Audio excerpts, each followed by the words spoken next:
ऐसा कैसे हो सकता है कि बच्चे की 2 दिन तक नहीं आई? हे गाइस, अगर ऐसे ही क्वेश्चन आपके मन में है कि प्रेगनेंसी की जर्नी में जब चौथे या तीसरे महीने में पहली हलचल आती है, उसके बाद से हर रोज बच्चे हलचल करते हैं। बहुत बार ऐसा होता है कि उनकी हलचल एक दिन 24 घंटे या 48 घंटे नहीं आती है। इसका क्या मतलब है? इसका लाइव एग्जाम्पल मैं अपने साथ शेयर करना चाहूँगी, क्योंकि मेरे साथ सेम सिचुएशन हुई थी। 38 वीक के अंदर 2 दिन तक बच्चे की हलचल नहीं आई, तब मैंने कौन से कदम उठाए। और इस वीडियो के अंदर ये भी बात की जाएगी कि एक दिन के अंदर बच्चे कई बार हलचल करते हैं, इसे क्या हमें काउंट करना चाहिए, क्या ये काउंट करने लायक है। और ये भी बात की जाएगी कि हेल्दी प्रेगनेंसी को बच्चे के हलचल से कैसे कोरिलेट किया जाता है। पूरी जानकारी के लिए गाइज वीडियो को लास्ट तक वॉच कीजिएगा। हे गाइज, मैं हूं आप सबके साथ श्वेता और आप देख रहे हैं प्राइम मॉम चैनल। पहली बार अगर आए इस चैनल पे सब्सक्राइब कर लीजिएगा चैनल को, वीडियो को भी आप लाइक कर दीजिए। यहाँ हम बात करते हैं बच्चों के हलचल से रिलेटेड।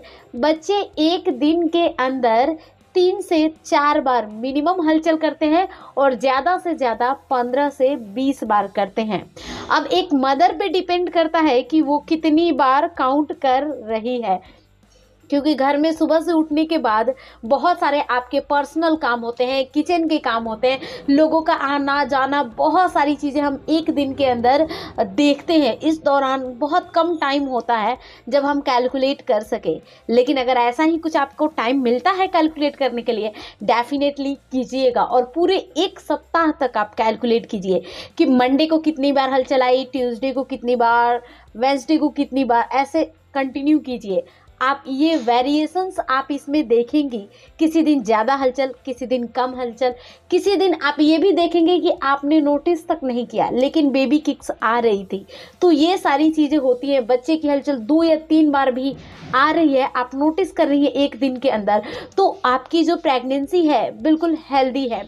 पहली हलचल किसी बच्चे की तीसरे महीने में आती है, वहीं किसी बच्चे की चौथे महीने के अंदर। अगर ऐसा कुछ आपके साथ हो रहा है, आपने ऐसा नोटिस किया है, कोई प्रॉब्लम नहीं है।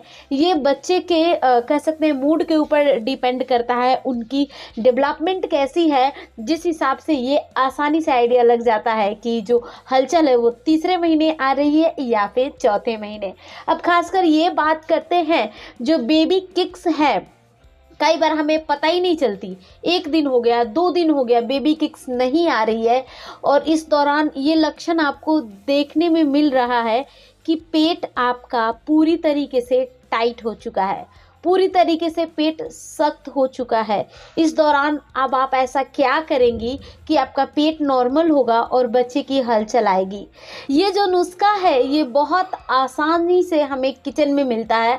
आप 1 चम्मच चीनी ले सकती हैं या फ्रीज में रखी कोई मिठाई या ठंडा पानी या शरबत बनाइए नींबू पानी का, जिस भी चीज़ का हो, कुछ मीठा ज़रूर आपको खाना है, वो आप खाइए और टहलिए। देखिएगा बच्चे की हलचल आ जाएगी। और अगर इसके बाद भी नहीं आ रही है तो सेकंड डे भी आप सेम नुस्खे ट्राई कीजिए, टहलिए, फिर भी नहीं आ रही है तो सिचुएशन जो है वो आउट ऑफ कंट्रोल है, आपको डॉक्टर के पास जाना चाहिए। बहुत सारे कारण होते हैं बच्चों के हलचल नहीं आने का, जैसे कि बच्चे गर्भ में बीमार होते हैं या फिर जो मदर का पेट है ना वो बहुत ज़्यादा निकल जाता है, पेट के ऊपर मोटे मोटे फैट्स के लेयर होते हैं जिस वजह से भी हलचल नहीं पता चलती है। और ख़ासकर बात किया जाए कि ये सारे चुनिंदा कारण होते हैं, तो मेरे केस में ये था कि एमनियोटिक फ्लूइड होता है, यहाँ तस्वीर लगा रही हूँ, ये जो बच्चा है जिस फ्लूइड के अंदर रहता है इसे एमनियोटिक फ्लूइड बोलते हैं। और इस टोटल को अगर काउंट किया जाता है पानी की थैली बोला जाता है। तो इस हिसाब से पानी की मात्रा कम हो गई थी, जिस वजह से बेबी किक्स मुझे नहीं आ रही थी। डॉक्टर ने कुछ इंजेक्शन दिए, कुछ ड्रिप चढ़ाए बॉटल्स वाले, तो जाकर मुझे धीरे धीरे बेबी किक्स महसूस होने लगी और उसके नेक्स्ट 1 या 2 दिन बाद डिलीवरी हो गई। तो ये सारी चीज़ें जो हैं आपको नोटिस करने वाली हैं, हमेशा नोटिस कीजिए। अगर कभी भी रात दिन सुबह शाम बच्चे की हलचल आ रही है, इसका मतलब प्रेगनेंसी हेल्दी है और बच्चा स्वस्थ है। मिलती हूँ गाइज नेक्स्ट वीडियो में। थैंक्स फॉर वॉचिंग, तब तक के लिए bye bye and take care.